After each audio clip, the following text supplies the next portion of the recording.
I'm Kevin Coleman. I'm Jeff Bell. And I'm Christian Williams, and this is the Footballguys College Football Show.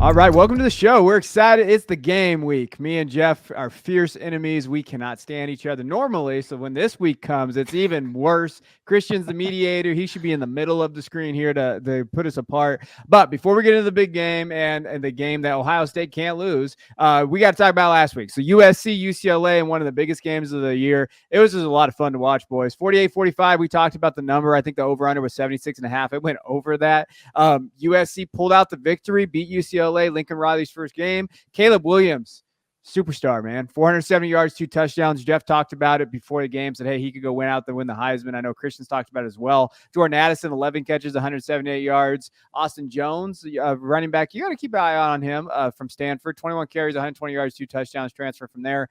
On the flip side, Dorian Thompson-Robinson did a lot. He just had 3 interceptions, and he has been able to limit his mistakes until this game. What did we think of? What was your takeaway for this game, Jeff? What do we think of the long term with USC?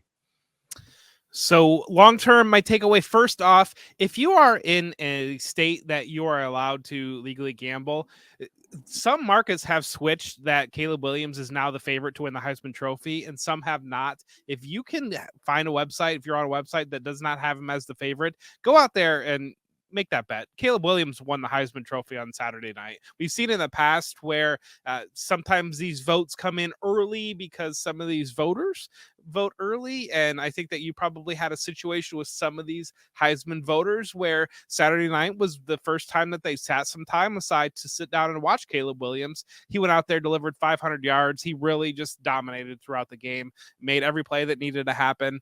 And the defense didn't stop anybody until the very end. We've seen all year long, this is a bend but don't break defense, or a defense that is able to force turnovers when they need to. And that's what happened in the game. UCLA finally got a stop on Caleb Williams, turned over serve. Essentially, this felt like a tennis match almost, where whoever had the last serve was going to win the game.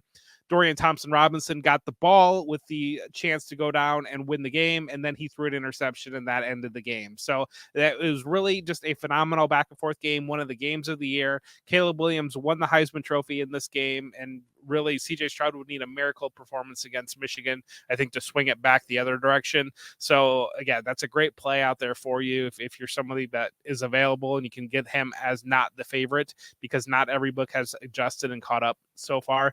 But that's a big takeaway, and that positions USC great when it comes to the college football playoff. We've talked about leading into this week, leading into last week, how their end of season run is going to set them up very nicely.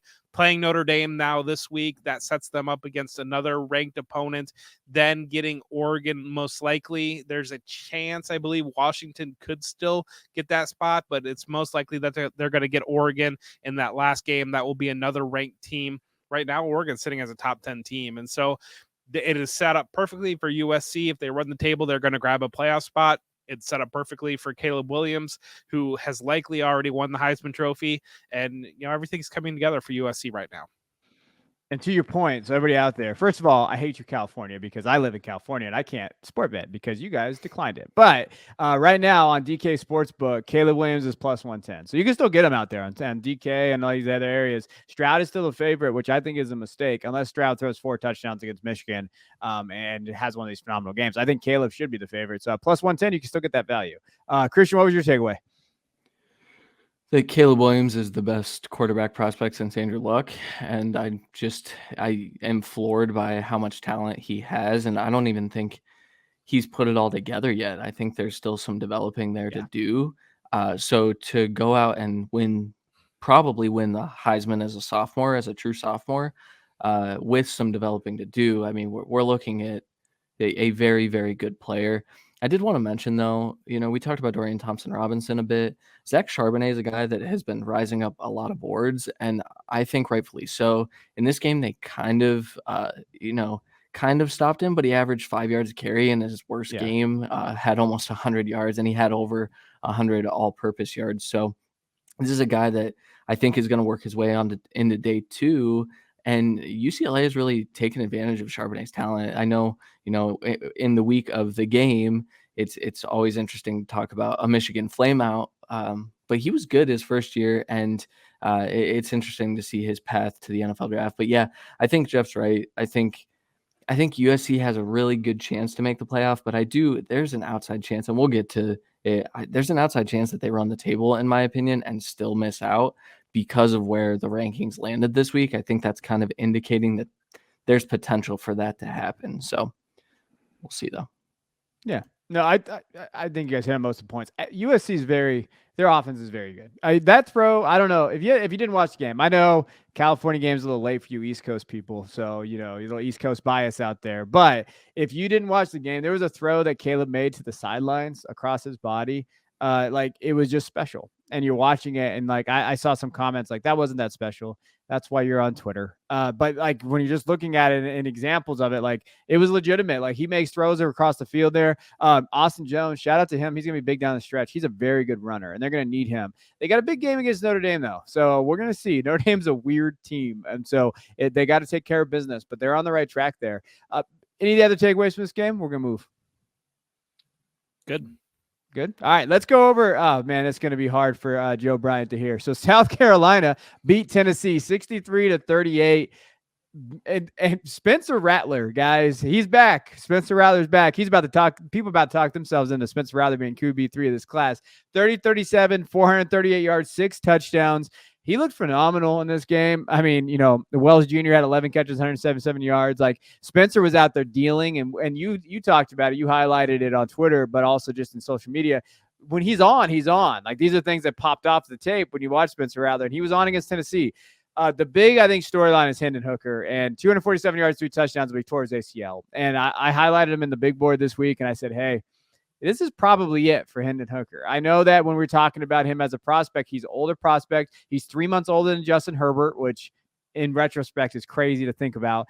And then, I think the biggest thing that scouts talked about, and then I'll kick it over to Jeff, is like they said, hey, they wanted to see what he could do in the workouts because that offense can predicate these numbers that we've seen Hooker from, and like what can they do in the workouts and all this pre-draft stuff. He's not going to do that anymore. Like he's not going to be able to do any of the physical stuff. And so I think this is a long shot for him as far as fantasy and Debbie perspective value. Like it's pretty much out the door. Would you agree, Jeff? Disagree? So can he come back? That's I believe. No, I don't think he can. Okay. Because I know the COVID, it's really screwy in the COVID. He's been there for a while. He has, but he's only played 4 seasons, and so with the COVID eligibility, I wasn't sure if he was able to get. Final year of eligibility is this year, super senior. Okay. So yeah, so he's done, and that's I don't know. That's one of the most heartbreaking things I think about this, and and when the injury happened, the game was essentially over. They had already lost really at that point, and he was running kind of a speed option, and he just the leg went the wrong direction, and he just planted it wasn't there. And obviously it was the ACL, and now yes, he's going to miss the workouts, and age always would have been a question with him, but at the same time, we saw Brandon Weeden at 27, 28 go in the first round of that NFL draft, and granted that was 10 years ago, but he had shown enough that if he performed in workouts, I think the chance was there that he could have slid into that very back end of the first round. One of these teams like Tampa or somebody like that, and maybe takes a chance on him there. But yeah, now he's looking likely maybe a late day 2 guy without able to work out. Maybe. And it's just difficult because it really is just a life-changing injury potentially for him. And that's, it's frustrating. It's really disappointing. And Tennessee, just in general, I mean, this was first off, if you've got an Achilles heel on your team, it's going to get exposed at some point. That's just the nature of how the college football season works. And Tennessee's defense has gotten exposed at times throughout the season. Early in the season, they really struggled.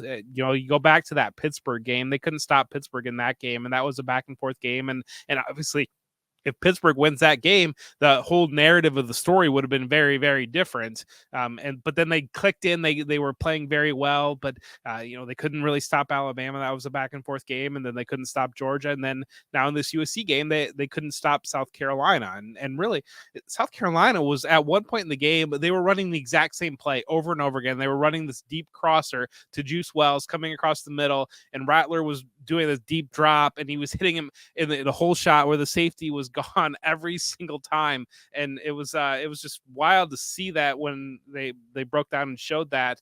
And it was just, they couldn't stop it. And it's kind of the really disappointing thing, the frustrating thing, I think, for Tennessee. Now you're looking at it as this was a magical season and they would right in the playoff hunt. And now your quarterback is hurt. Your quarterback is done.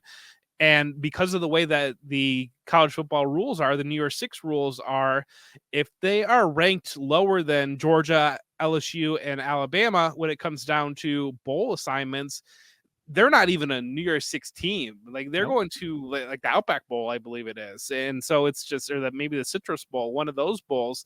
And so to have this type of season and then to have it end in this manner, and a major upset and out of the playoffs and your quarterback done. And hopefully this isn't something that long-term bleeds in, because I feel like we've seen that before with programs where there's inflection points where things turn wrong and the coach can't get it back together, because Josh Heupel's done a fantastic job of building there at Tennessee. And so hopefully this is just a speed bump. He's able to set the groundwork, and really they have all that NIL success, the success in recruiting. They've got some great guys coming in, and hopefully this is just a springboard that propels them forward and not something that derails a whole tenure, because we have seen tenures derailed with things like this before. Yeah. The tough part is I think they're in a tough situation either way. Next year with their quarterback situation, they kind of have to hit the portal. I don't think Joe Milton is going to be the guy that takes over next year. And then they've got a stud freshman, but I don't think he's ready yet, or will be ready by that time. So it's tough. I think they're going to go into a little bit of a lull next year and then maybe be back 2024. But we'll see. The thing that interested me the most in this game was why did Spencer Rattler wait 4 full years to have his best performance ever? And he was safe with the football, but he was decisive. This is the Spencer Rattler that we thought we were going to get last year, and we didn't. And so Spencer Rattler, he's not like Hendon Hooker. He does have an extra year of eligibility. And I would be very interested to see if he ends up back in school and tries to build off of a performance like this and get some draft capital next year, because I think he still has all the talent in the world. It's just, the between the ears stuff has been problematic, and obviously the off-field stuff as well. But we're going to, I guess, see. I mean, he might even declare with the ambiguity of this quarterback class now, especially with the Hooker injury. So I don't know. I'm interested to watch his path forward, because this is also the career resurgence that we were hoping for when he went to South Carolina. And this was kind of the first time it was on full display in a primetime game. Like that's good. I'm happy for him. I hope he's able to build off of it.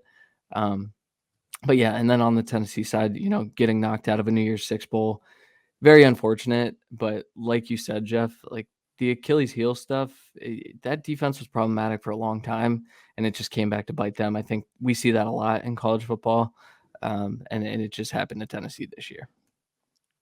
I do want to know on Rattler, they pulled him out of high leverage situations. They were pulling him out of the red zone the entire game, and they were running with Joyner in the red zone. So they were very, very cautious with him in this game. As well as he played, they still made sure that they pulled him out of high leverage situations. Yeah. I mean, this is the best game of his career, bar none. Like this was the best game. So, shout out to him. I think he needs to come back. You know what? South Carolina could be Clemson next week, boys. Like that could happen if Rattler's like this. Yeah. You never know. Rattler versus DJU, baby. Finally have it. 1 versus 2. I do want to highlight real quick though, Cedric Tillman. He looked good in this game. He had 2 touchdowns. Again, he is the wide receiver that you want on this roster. I'm just telling you guys, like as far as pro prospects, Cedric has a higher ceiling. 9 catches, 81 yards, 2 touchdowns. Jalen Hyatt's fine, but I see some Hyatt I don't know what I'm seeing for Hyatt. Like Hyatt's valued very high for certain people, and he's not in the top 12 prospect talk for me right now. He's not there. Cedric's better than him. So, just want to point that out. Hyatt's also getting first round NFL draft buzz. He's been in some first round mocks.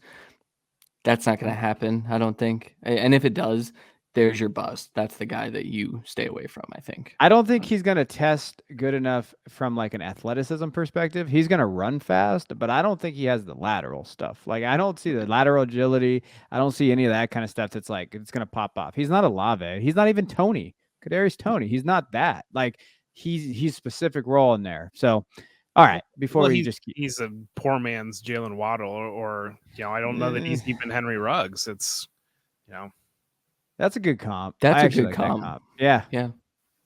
Which he got first round capital, so maybe I'll be eating my words here in a little bit. But I think Ruggs is more nuanced as a route runner and like stuff like that. Ruggs was more physical. Ruggs is a tougher football player. I don't necessarily, Hyatt, from a prospect perspective of what I watch, like there's not anything that's like, and I would never draft him. If he's pretty much an out for me at any level of fantasy. Like I just don't see the upside in swinging for him. Agreed. All right, let's jump into the top 10 ranks. So let's go through college football playoff. And we interesting quotes tonight from the college football playoff committee. But here's the top 4: Georgia, Ohio State, Michigan, TCU. It did not change. Jeff, thoughts? What I expected. I mean, you guys know, I prepared the show sheet on Monday and I nailed this thing cold. So I had a pretty good idea what to expect coming in here. I guess the biggest thing right now would be, I don't know. I mean, these games coming up, but LSU's positioning with USC, which I think that's something that you can dig in on. But at the same time, I don't know that it really matters, because if LSU wins out, they beat Georgia, they make the playoffs, and they're going to be ranked above USC if they win out. And if they don't, then USC jumps them.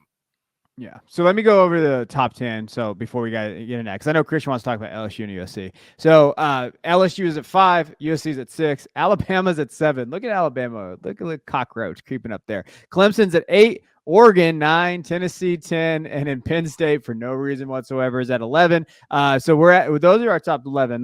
But in reality, we know the college football player is going to come for those first 6 teams. That's where it's coming from, and just going to determine by playing. You talked about, you alluded to it earlier with USC and LSU, Christian. What do you think about that? Yeah, I almost feel like this positioning indicates that the loser of the game this week between Ohio State and Michigan has a really decent chance to make the playoffs still, because to me, if you see the path forward for USC to make the playoffs, you put them at 5 and you say, okay, go win out, you'll be at 4 or you'll be at 3 depending on TCU and the others, but we know that one team is going to lose in the top 4, and that's the kicker here, right? So 5 and 6 do matter, but I think there's a world in which Michigan or Ohio State, depending on who it is, this game is close. I think this will be a close football game, and if that's the case, I don't see a reason either. I mean, I know Michigan kind of had a cakewalk of a schedule, and Ohio State kind of did too. That Notre Dame win looks better every day, though. I think that's helping them. So if Ohio State's the loser here, I don't see how they keep them out of the playoffs with some of the other stuff that they've done. They're one of the best offenses in the country at the very least, and that's with them kind of playing poorly for the last month. And so when they are able to turn it on, and maybe that happens this week, and they beat the living crap out of Michigan, and that does kill Michigan's hopes. But if this is a close game, I can see a world in which they say, okay, USC, yeah, you won out, but you're playing in the Pac-12, and we know what that is. We know that it's the Big Ten and the SEC in the playoff committee's eyes. And so maybe they leave out one loss USC at that point in favor of a 1-loss Big Ten they won't even get to play in the championship. And I know, Jeff's counterpoint probably includes that because they play one less game too. So, but I do see a world in which we could get Georgia, Ohio State, TCU, Michigan. And then I think that's actually the most appealing playoff outcome at this point too. If USC wins out, they're going to the playoff. I will say that right now. I think that if USC wins what out, if Michigan loses by 3? who's they beat? They beat Penn State. Okay. Hey, UConn's bowl eligible, baby. Don't be The hating on my Michigan biggest Wolverine kicker, schedule here. I think the biggest kicker would be it really comes down to Notre Dame, and it's wild. It's crazy that it comes down to Notre Dame. But when you look at Ohio State, you look at USC, and you look at Clemson, fair. they all played Notre Dame, and it all comes down to Notre Dame. And really, that's the one thing where I think USC, because of Caleb Williams, is going to be a draw. USC is going to be a draw. Had this been like Washington, I don't think there's any conversation at all. But being in Los Angeles, being USC, being that brand, I think would matter. When it would come down to it, I think ultimately you might want to look and see how USC looks against Notre Dame, because if USC can't stop that run game whatsoever, but USC still somehow squeaks out on a field goal, and whereas Ohio State, if you rewind all the way back to that game week 1, they really shut Notre Dame down in the second half, and they really showed that they were clearly a better team. That could be a differentiator. That's where, if it is Ohio State versus Clemson, despite Clemson having the ACC championship, losing badly to Notre Dame versus Ohio State beating them, I think probably really eliminates Clemson for the most part. But it really comes down to the loser of Ohio State, Michigan. I think that game would have to be competitive, and then they would need one of TCU or USC to lose, and then they should feel pretty good going into the last weekend if that happens, short of LSU pulling the miracle and beating Georgia. But outside of that, I through the history of the committee, the 13th data point has mattered. That championship, that conference championship has mattered. And I just think that they're going to defer to that versus that's just what they've done traditionally. Can I make fun of the college football playoff committee real quick? Can I do that? You can always make fun of the college football playoff committee. So asked about Clemson, what that makes them look like an elite team. The chair, Boo Corrigan, says football judgment, and they got some dudes. So like I tweeted out, essentially my buddies from college are more qualified in the group chat saying they got dudes, bro, the college football playoff committee. What are we doing here? Like, I don't understand like what do you mean they got some dudes? Like, that is your analysis of this? Like I think they go in and they just wing it. I think they say they rank them, right? So they rank all 25 and then they say they break it down here. These guys are just winging it, boys. Yeah. Like, this is what they're doing. And then they wing it to where it's 6 and they say, okay, well, it's going to be these 6. They'll play out. And that's just kind of what we're doing here. And I think it's kind of disingenuous based on just like the rankings that we see here. Like, just going through them all, like you mentioned, like if LSU wins out, they're going to get it. We know that. I have a question about USC. If that case, TCU might lose though. Like, TCU's been, they've been flirting all year, and we call them the team of destiny. They're my boys, so TCU don't lose. If they lose Iowa State, that's going to be sad. But they still got the Big 12 championship game. Like, if we know one loss, they're out no matter what. Like, they're not taking a one-loss TCU over Michigan. They won't do it. Like, that's not going to happen. Or USC in those categories. So, like, I think if TCU loses, we could see that. Could we see where USC and Michigan get in? If TCU loses, LSU loses. Yeah. I think that would be my favorite playoff. It would be Georgia and Michigan, and then you have USC and Ohio State. That would be my favorite playoff. Yeah, I agree. Well, I don't know. I've long contended that the committee decides their top 4 or 6, whatever they feel best about, and then they build the top 25 to make those teams look good. And they build, because they swear that they use pods and they go from the bottom, and that allows them to build a case for the top. They don't do that. There's no way they do that. They use eye test. They use whatever feeling it might be to decide that Georgia's the best team, or whatever it is, and then they build from the back, and because they don't allow anybody in that room, they I don't know, it's just a whole sham, because you've got media members in the back. Oh, we did a mock committee before, and they go from the bottom and they do pods and they do these things. They do not. No, I don't think so at all. And I think that I do think that this year probably we have maybe the cleanest year that we've had in a little bit of a while, because you could probably argue, I mean, if it comes down to Michigan or Ohio State versus USC, like that's probably an argument. As an Ohio State fan looking at it and saying, if Ohio State loses to Michigan, that means the last game of the year that you played, you walked off the field losing to your rival. The last taste that you left in the committee's mouth is losing a game. You're sitting inactive that last weekend. And I don't know. It's one of those things of you had your shot and you missed.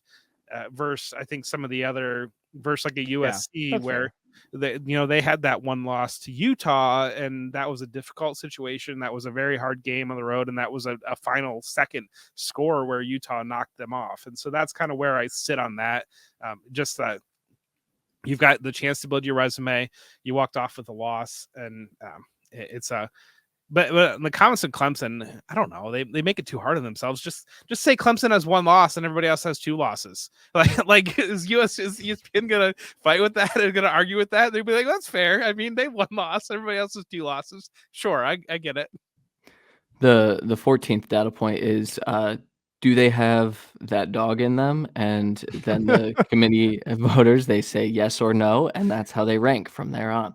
No, I do want to circle this back to Alabama because Kevin mentioned that they're kind of like a cockroach hanging around, and a lot of people have been discussing, do they have a shot to make the playoff? We collectively, I think, say they're completely out, even sitting at 7. I think really everyone, again, after the top 6 are out, but there's been a lot of Alabama discussion. Why are they ranked here? What is their path forward? And they don't have one. I think that's like, they don't have a path forward to make the playoff, I don't think. No, I don't think they do. I don't think. But we know it's a top 6 now. Now it's just going to determine what, unless some crazy stuff happens. I mean, unless USC loses to Stanford, you see LSU. Like you would have to see some really, really crazy stuff go on there. Any other for the top 25? I want to shout out Tulane. I believe Tulane is the highest ranked group of 5, right? So they are going to a New Year's Six Bowl right now. Well, they play Cincinnati this week, and then the winner of that game will play likely play UCF in the AAC championship. So it's likely the AAC champion is going to be the New Year's Six. Now, if my Ohio Bobcats that are on their way to winning the MAC East and heading to win the MAC championship, had they not played Penn State and Iowa State in the non-conference, maybe an 11-1 Ohio University Bobcats would be heading to New Year's Six Bowl right now if MAC were to get proper respect on that. But unfortunately, they played up and Tulane won their game though. That's the thing that you have to give them because they played Kansas State and they beat Kansas State, and we know now that that's a very good Kansas State football team, and they lost to a good Tulane football team. Listen, no one cares about Ohio Bobcats, Jeff. But I do want to make fun of Gus Malzahn real quick. Hey, Gus, you had a chance to really just win your conference and go at UCF. You lost to Navy, 17-14. Navy didn't throw a pass the entire game. Not one. Or they did through one. I'm sorry. They didn't complete a pass. They were 0 for 1. That is embarrassing. I don't care what anybody says there. Like, I don't care what you say. You could have had it there. All right, let's dive into. I don't know anything else there. We know where the rankings are. We're gonna go into spotlights and we're gonna talk about this week's game. So before we get to the game, which our boss for some reason has a problem with, we have Notre Dame and USC. So Notre Dame playing USC, number 15 Notre Dame, who's 8-3. Notre Dame is the weirdest school in the world here. They lost to Marshall, lost to Stanford, and Stanford's really bad, and they've won when that game against UNLV, Syracuse, Clemson, Navy, Boston College, and now they're on the flip end. You have USC going for probably trying to get to the playoffs. So we're looking at this. What do we think from this game? So 5.5 point favorite for USC, over under 64.5. They both on a win streak right here. Points per game. USC is obviously favored in that category. The rushing, though, is where you have Notre Dame has an advantage there. Audric Estemes, these guys are there. What do we think of this game, Jeff? If Drew Pine were like 10 to 15% better, I feel like this would be really, really interesting. Like if Cam Rising were playing for Notre Dame this weekend, I feel like this game would be very, very interesting. But it's hard because I think Notre Dame has a formula to beat USC. I think they could run the ball on anybody. They've showed that against Clemson, which, for as bad as Clemson's offense is, we know that Clemson has a strong defense and Notre Dame ran it right down their throat.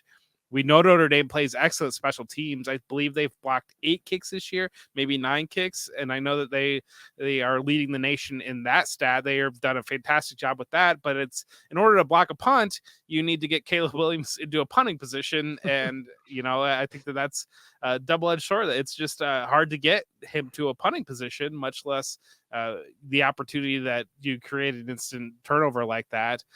It's just one that, if everything goes to USC's favor, I just don't think Notre Dame can keep up with that. But again, I think that they have an interesting formula because of the run game and because of those special teams, all those intangibles when it comes down. And Pine's okay. Pine is able to make plays when needed. Better. Yeah, and obviously Michael Mayer is going to be a problem for that USC defense. But at the same time, it's just, they don't have the guys on the outside, and they're just not. That's not how they're built, anyways. To use those guys if they did. Yeah, Pine's been efficient and fairly effective, but he doesn't have the ability to go out and win the football game. So where USC definitely focused on stopping Zach Charbonnet and still gave up over 100 all-purpose yards, right? I think if the Notre Dame running backs are able to kind of put together this crazy dynamic attack that they've been doing over the last few weeks, I mean, they've got 3 guys, Logan Diggs, Estime, Tyree, like all of these guys are getting involved.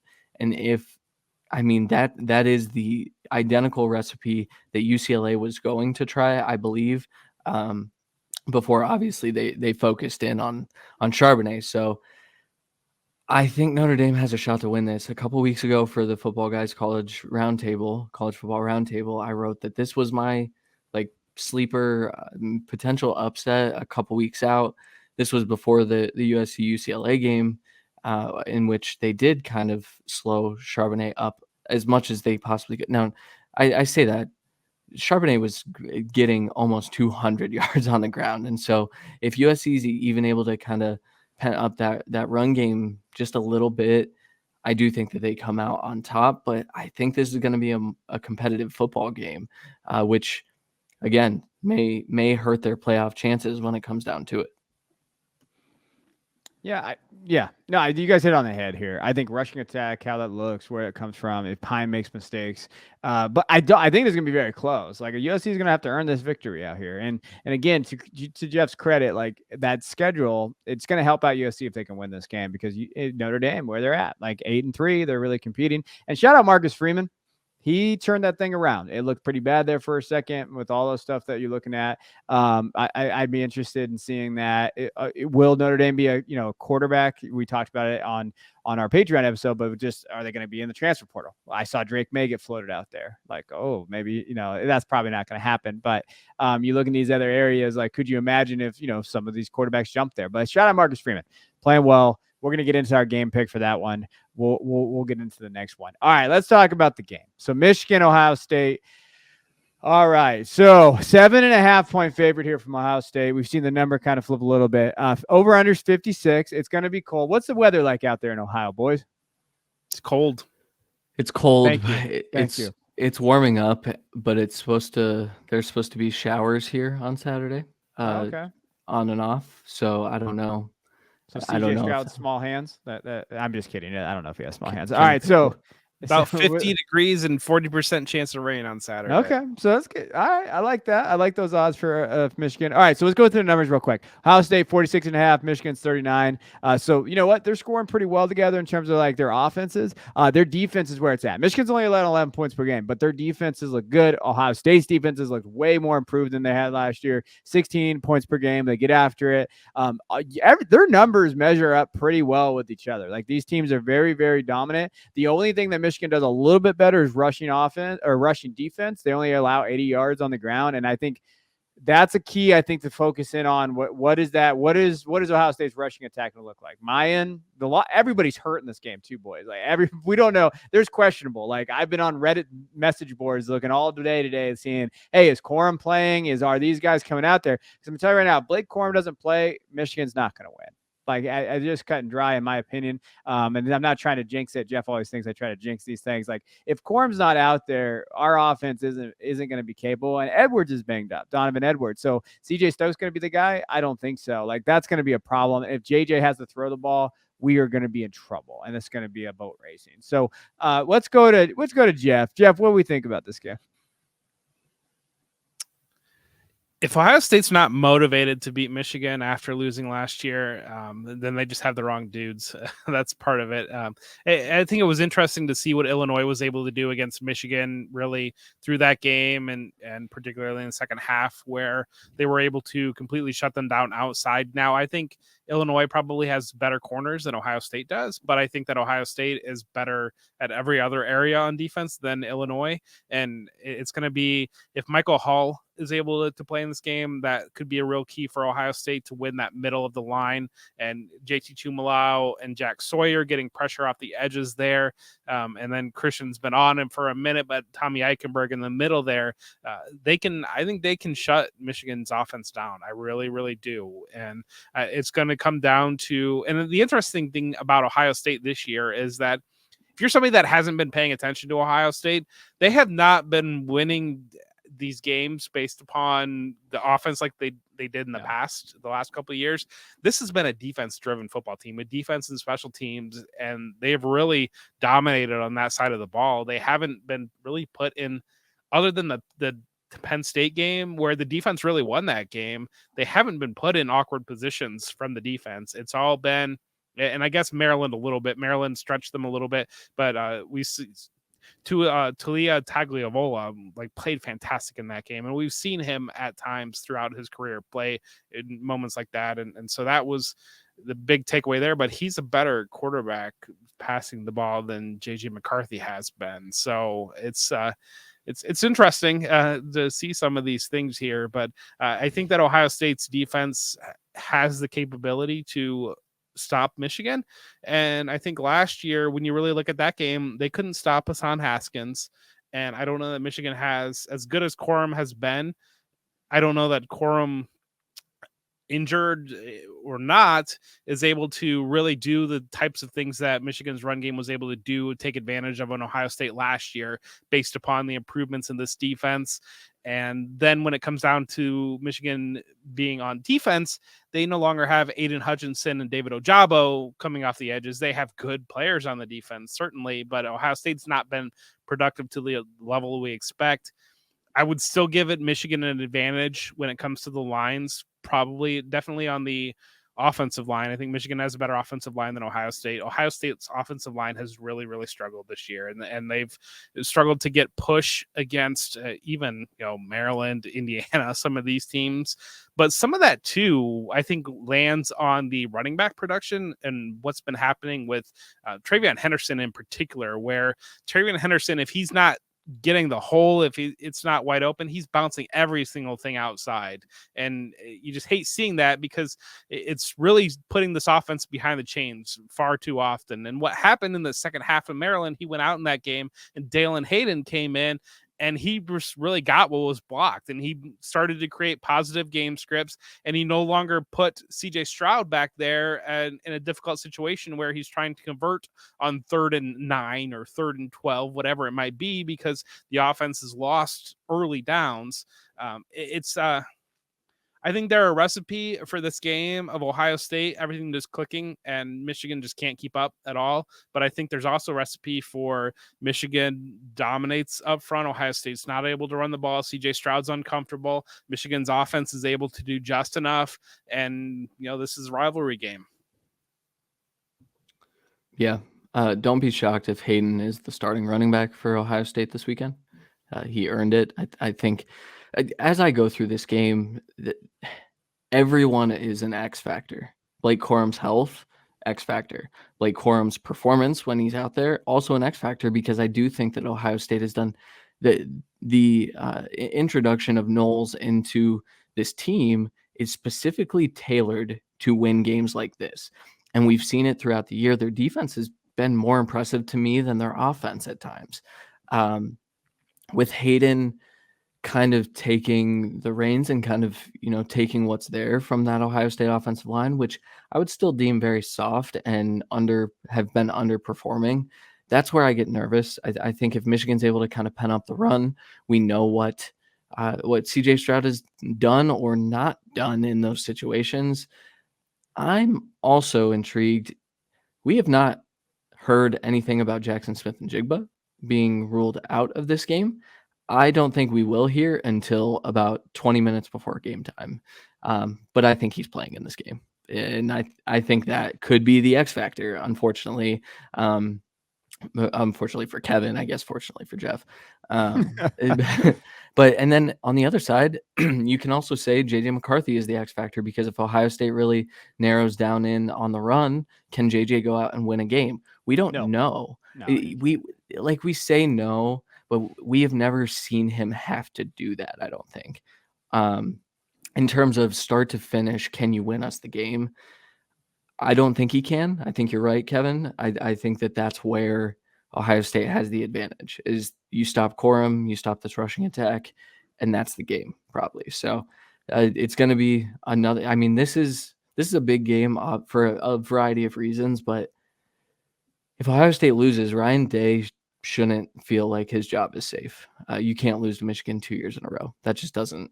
That's not going to fly here in Columbus. I know that. And the buzz around this game, just being in Columbus, is everyone is terrified. So everyone thinks that Michigan's going to win this game. So I feel very, very comfortable that we know what Michigan is, that I don't know what's hiding for Michigan. I think that there's a chance with Ohio State that there's the Death Star is fully operational moment that could occur. And that's kind of where I'm sitting as a fan in this game, because I think Harbaugh is Harbaugh, and Harbaugh has been doing all year long what Harbaugh intends to do. And they've got a formula of how they think they need to beat Ohio State. I think there's a chance that there's been a solid amount of rope-a-dope happening in Columbus in some of these games that, and we've seen it before in the college football playoff. We go back to the 2020 season, Justin Fields' second season there was that offense all year long was very, very vanilla. And then they got into the Clemson game, and it was just like they completely blew the top off. And it was just things that you had not seen all year long. They blew Clemson out in that game. Clemson was not ready at all. And I think that there's a chance that moment is waiting on Saturday. Now the weather could decide and make that more difficult. I think if there's any sort of weather at all, that's going to play into Michigan's hands. You guys, okay. So let me rebut some things that Jeff likes to talk about. Our defensive line is very good, Jeff. I don't know, we might not have Aiden and those guys. We got Mozzie Smith, who's a stud. We have a lot of solid, very good defensive. I said I fully expect Michigan to win on the line. No. You did that Jeff thing where you snide remark. I heard it. So we do have a good defensive line. I think that's where that pressure is. I do question whether or not. I think we can get after CJ, but we really got to do it in a variety of ways. I don't want to have to blitz CJ. I don't want to do that. I want to get after him. That's what we did last year. We were able to get pressure with 4 guys. That was it. And then we were able to kind of manipulate that offense to what we wanted. If we can't do that, and I say we because I'm on this team, if we can't do that, we're going to struggle. I think Michigan's going to struggle from a defensive perspective, in my opinion. And I do. But to my point, too, about JJ, you guys know I like JJ. I've always liked JJ. They haven't let him out of the box yet, and they still won't do it. And when I wanted him to take over, what I had said was, are they going to let JJ cook, right? Let Russ cook. Are they going to let JJ go out there and do things that he wants to do? No. Harbaugh just wanted someone that could run a little bit more than Cade and then just can hand the ball off still. That's literally what he's been doing. Well, I think when you go back to that Maryland game, though, if you go back to that Maryland game, that was some moments there where they really let JJ out a little bit, and JJ almost lost him that game. Well, here's my point, too. Our receivers, we have Ronnie Bell. Ronnie Bell is one of my favorite Michigan players ever because that dude is just what Michigan epitomizes. Okay, he is not a game changer. He is just a possession guy that when we throw it to him, he'll catch it. But we don't have that guy on the outside. We thought it was going to be Andrew Anthony, but I don't know if you saw him in this last game against Illinois, which we almost lost. He had a ball right in his hands. He's not ready. It's too big for him. Like the moment is too big for him.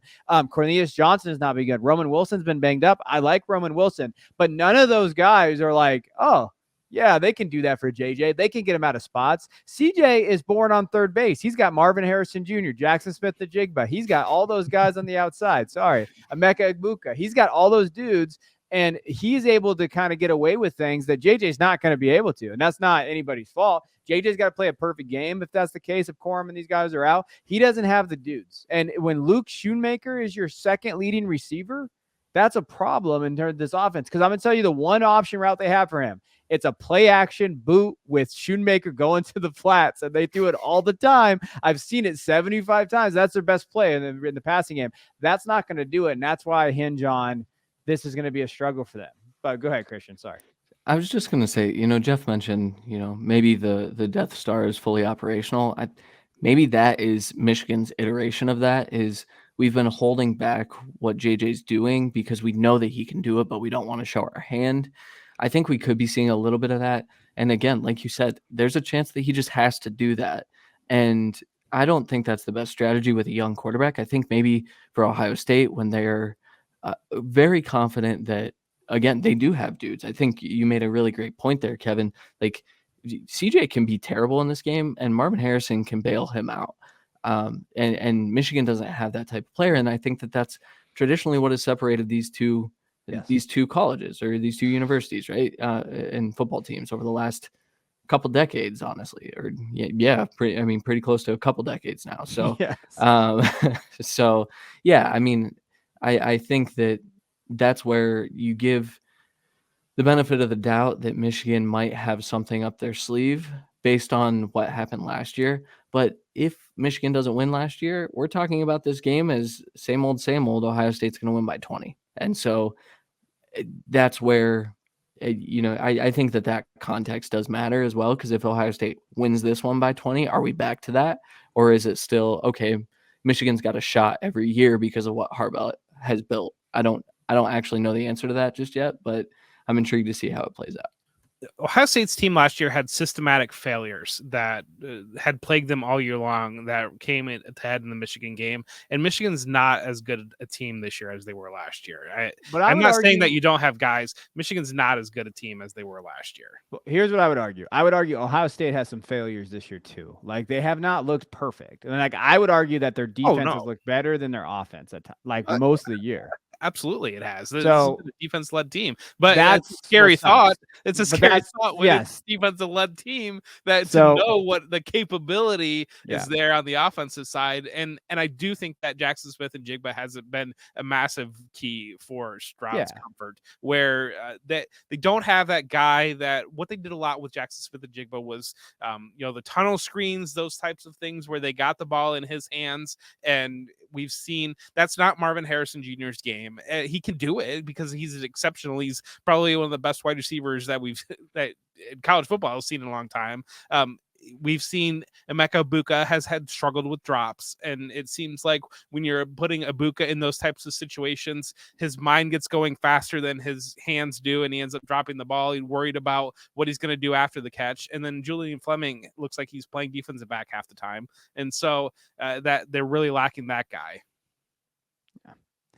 Well, we'll see. All out in the field on Saturday, 9 a.m. Pacific time, because that's the only time that matters. All right, let's jump over to the Sportsbook Rundown. We'll get out of here. We're going to play a little bit games. I had an awful week, like the worst week I've ever had, so I'm going to be bouncing back this week. I promise. Listen to me. Or you could just go Danny Canal route and fade me the whole time. So, all right, Christian, what we got? Yep. So last week, Jeff went 2-6-1. Kevin went 1-7-1, and I won the week at 3-5-1. So not our best week overall. All of us have a shot to win the season.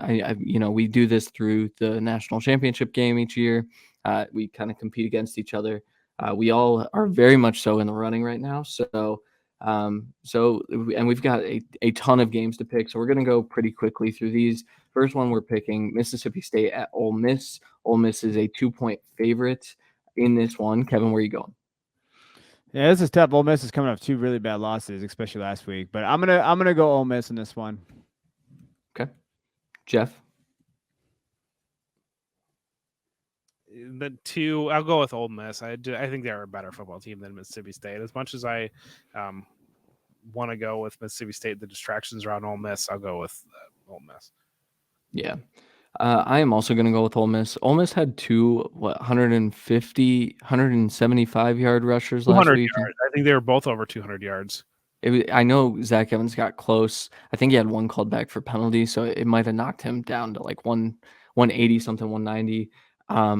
Yeah, I'm taking Ole Miss. I think their rushing attack's going to be fine here. That was good for us, Christian. Zach Evans. Yeah, baby. Keep doing that for me, please. Propaganda. We need our Zach Evans propaganda. Yep, need it again this week. We need it. We need it every week. Yeah, this is true. Next one, Tulane at Cincinnati. Cincinnati's 2-point home favorites in this one. Tulane's ranked 18th, I believe. 19th. 19th. Okay. Jeff, where are you going in this one? I want to go with Cincinnati. I think the weather might be a factor, and Tulane coming up to play this game. I want to go with Tulane, but I think weather might allow Cincinnati to win this one. That's fair. I'm going to take Tulane. I think this is going to be a very competitive football game, but Tulane has been really, really good all year. So, Kevin, where are you going? I want to see this one. I'm second guess myself, boys. 1-7-1 last week has really got me in my head. I picked Cincinnati twice this year. They let me down both times by 1 point. I'm going. Give me Tulane, baby. Sorry, Christian, you're gonna lose with me, but I'm going Tulane on this one. Okay, that happens. Next one, Florida at Florida State. Florida State is 9.5-point favorites in this game, which is a pretty large line. Florida State has looked really, really good over the last few weeks, but I'm going to take Florida to cover in this one. Kevin, where are you going? This is the most important game in Norvell's coaching life. This is it. Like, he needs to win this game outright and needs to go. And I'm going to pick Florida State. Trey Benson's look good. Jordan Travis has looked good. I just think they're the better team. Yeah, Florida's just falling apart. And I'm going to go with Florida State at home. They lost to Vanderbilt. Yeah, things have gotten very bad in Florida. Yeah, that's fair. Anthony Richardson, though, best athlete on the field, maybe. Well, yeah, I mean, it's great if you run around and look cool and you throw the ball and there's nobody there to catch it. That's fair. Next one, NC State at North Carolina. North Carolina's 6-point favorites in this game. Kevin, where are you going? You got to take North Carolina. NC State's lost to Louisville, Boston College. MJ Morris is someone I'm highlighting on our channel, but we're going to talk about him. Like, if he gets the start, he's been banged up. There's a lot of injuries going on with NC State right now, so I'm going to go North Carolina. Yeah, Jeff? Yeah, North Carolina plays loose, free. I think I think it's one of those, the pressure was really kind of bearing down on them in the last couple of weeks, and now the monkey's off their back. Their season's kind of there, so North Carolina, better talent, they win. Josh Downs is going to have 200 yards in this game, and I'm pretty confident in that take this week, so I'm going to take North Carolina. I shouldn't be confident in that, but I am. Next one, South Carolina at Clemson. Clemson's 15-point favorites in this game, despite what happened last week. Jeff, which way are you going? Give me South Carolina. Give me those points. 2 touchdowns. That's fun to play with, and I think that South Carolina can score, and I don't know that Clemson can. The test for Spencer Rattler. I'm going to take South Carolina to also cover. They're definitely going to lose this game, though, I think. There could also be a hangover type of situation where Clemson wins by 50. Kevin, where are you going? I know. I'm taking Beamer ball, baby. Give me Beamer in this one, but you're right. Like, just talk about it. Like, DJU's about to throw for 700 yards. Yeah, it feels like it.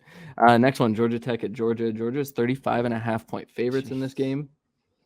Georgia Tech's coming off a win against North Carolina. Georgia looked terrible last week. But no, I mean, Georgia. I almost talked myself into it. Kevin, where are you going? It's not crazy to go Georgia Tech in this one. I mean, Georgia against the spread is 6-5. They've not been very good against the spread, especially in big favorites this year. I'm going to go Georgia, though, because Jeff Sims is just not good. And he's not even playing this game. I forget who it is. It's a backup. He's not going to be good. Yeah, third string, I think, actually, maybe. Yeah. Jeff? Yeah, I mean, Georgia Tech won last week, but their offense still didn't look good against North Carolina's defense is atrocious. So I just think this is going to be, it's going to be that number is crazy though, because it could be a 42-7 win and you don't cover. Yeah. So it's you have to have them shut out. They need a shutout here. You need a shutout. You need a 56-7. Yeah, but I'll go Georgia. Yeah. Next one, Auburn at Alabama. Alabama's 22-point favorites in this game. Alabama playoff hopefuls. Kevin, where are you going with this one? Auburn's been playing well, man. Shout out to Cadillac. I'm going to go Alabama. I don't think Auburn has an offense. I'm going to go with Auburn in this one. 22 points. And, we've seen the Iron Bowl is a rivalry game that tends to end up closer than what you expect. So I'll go with Auburn. Yeah, I feel like this could be Tank Bigsby's time, like this kind of rise as we head to the 2023 NFL draft. So I'm going to take Auburn. I think he's going to have a big game. Next one, Oregon, 3-point road favorites at Oregon State. This is going to be a tight game. Two good football teams. Jeff, where are you going? I want to go with Oregon State in this one. Bo Nix couldn't run the ball last week. I just think this is another rivalry game that, weird things happen in these games, and especially when you're the home team and you're the home dog. Yeah, I'm kind of rooting for Oregon State at this point because I want Washington in the Pac-12 championship because I want to see Michael Penix versus Caleb Williams. But I also wouldn't mind Bo Nix versus Caleb Williams, so I'm going to take Oregon here. Kevin? Damian Martinez is legit, boys. So, I mean, Oregon's got to stop him. If they do, they're going to win. I'm going to go Oregon just because I want Oregon to win. Next one, Iowa State at TCU. TCU is 10-point favorites. Team of destiny. 10 points is a lot for them recently. And so I think I'm going to take Iowa State to cover. I think TCU is going to win this game, though. Kevin? I'm taking TCU. I'm going to take Iowa State at 10 points. And I think it's going to get a little bit... You're just fading me. That's what you're doing right now. I know. No, I made the It's mistake fine. last week of like hammering all these big favorites. This time of the year, things are just Iowa crazy. State's offense is pretty bad, though. Like, if we're being honest, they're probably the worst offense in the Big 12. Yeah. Next one, Notre Dame at USC. USC's 5-point favorites. Ooh. Kevin, where are you going? Of course, I got to go first in this one. I'm going to go USC. Give me USC. Jeff? I'm going to go USC as well. I just think there's too many different games that they cover over this one. Notre Dame to cover, USC to win. Washington, 2-point favorites at Washington State. Jeff, where you go? Give me Washington. I think Washington's a better quarterback in this one. 2-point game, field goal game still gets cover. Michael Penix could be QB3 this year. Just throwing that out there. I threw it out there like 3 months ago, but now's the time. So I'm taking Washington. Kevin, where are you going? Washington. Cool. Baylor at Texas. Texas is 8.5-point favorites in this game. Not sure why. I'm taking Baylor to cover. Kevin, where are you going? This is a weird ass game. I didn't realize the line was 8.5. That is tough there. Give me the Longhorns. They're back. Jeff? And go with Baylor. I think in this one it's 8.5, so just a weird number. Stop fading me. Stop fading me, Jeffrey. Next one, Kansas at Kansas State. Kansas State is 11-point favorites in this one. Jalen Daniels playing, I believe. I believe so. Different wrinkle. Kevin, where are you going?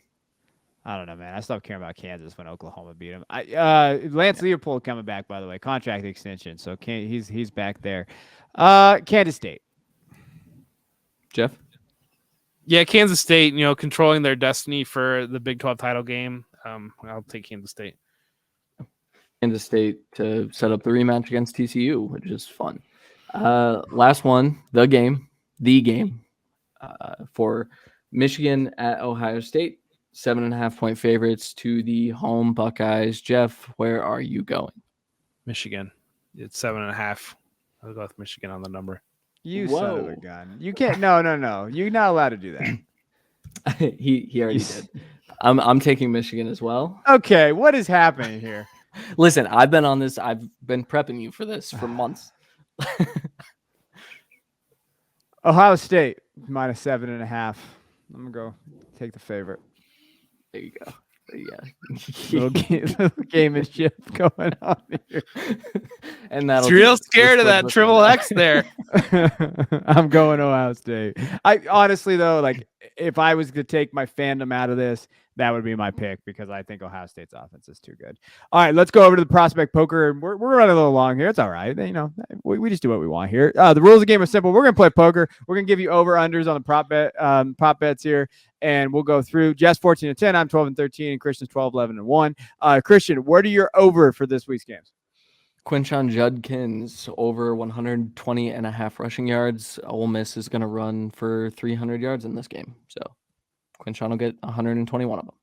All right. So we got an ace of spades. We have a 10 of hearts. We have a 6 of clubs, and we have a king of spades for Christian. So my choice is going to be CJ Stroud over 290.5 passing yards. I don't think Ohio State's going to be able to run the ball against Michigan, and so they're going to have to rely on the passing game, and that means Stroud. And then I've got a 5 of clubs. Yeah, I'm going to go over. So I'm sticking with this game in Ole Miss and Mississippi State. Jackson Dart, 210.5 passing yards. He's hit that over two times in a row. I do think that that's a lower number for this game, which I think is going to be a higher scoring game. So give me Jackson Dart, the quarterback for Ole Miss at 210.5 passing yards, the over. A queen of diamonds. My under this week, Ronnie Bell under 55.5 receiving yards. I just think that Michigan is going to be able to run the football, and so they won't need a massive game from Ronnie Bell. A jack of hearts. And then my under is going to be Emeka Ibuka under 5.5 receptions, under 4 in his last 7 games. And I think that there is a chance that Jackson Smith and Jigba plays in this game. 7 of diamonds. I'm going to go under for J.J. McCarthy at 17.5 completions because I think they're going to have to run the ball a lot. That's a lot of completions for J.J. And I think if game script works well, they're going to try to control the clock. And I just don't see 17.5 over being a number that you'd want to hang your hat on. 6 of diamonds, pair of 6s for Kevin. So Kevin takes this game. Kevin had the atrocious showing last week in picks, but wins this one on having a pair of 6s. So that means our last game we go to, we play a little bit of blackjack. The way we play blackjack is we play trivia with blackjack. Once you hit, you get a trivia question, and whatever works for you works there. Christian got a 12. Kevin has a 14, and I have a 14 as well. So that means we need trivia questions, and that means we are never prepared for trivia questions. Mm-hmm. Yes. I have one. I got one. Ask me. Okay, so Christian, there are 3 non-Power 5 wide receivers in the top 5 for receiving yards this year. Can you name 2 of them? I mean, probably not. Or just one. One then. I thought maybe you would. Puka Nacua. No, he was hurt, so he's not in there. So Rashee Rice was. That was my SMU. second guess.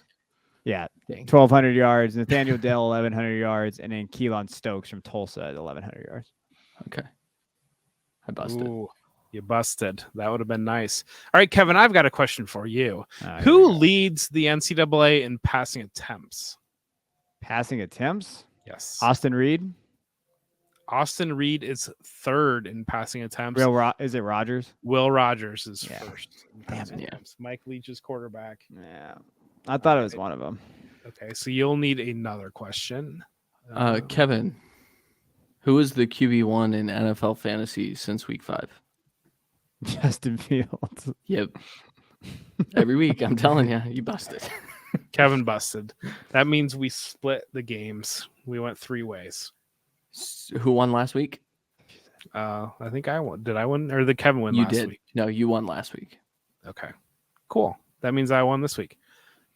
Hey, everybody, it's Rivalry Weekend, and Rivalry Weekend is one of my favorite weekends of the entire year, and everybody knows I am a Ohio State tried and true homer, and I just wanted to say that sit back, enjoy college football this week. If you are just checking out the show for the first time, thank you so much.